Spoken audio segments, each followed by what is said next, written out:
Или вы сейчас бы ее задавили? Игры на траве.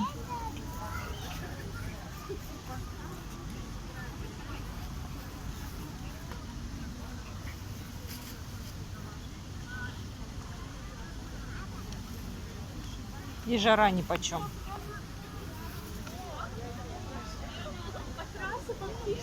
Нет, все-таки устали.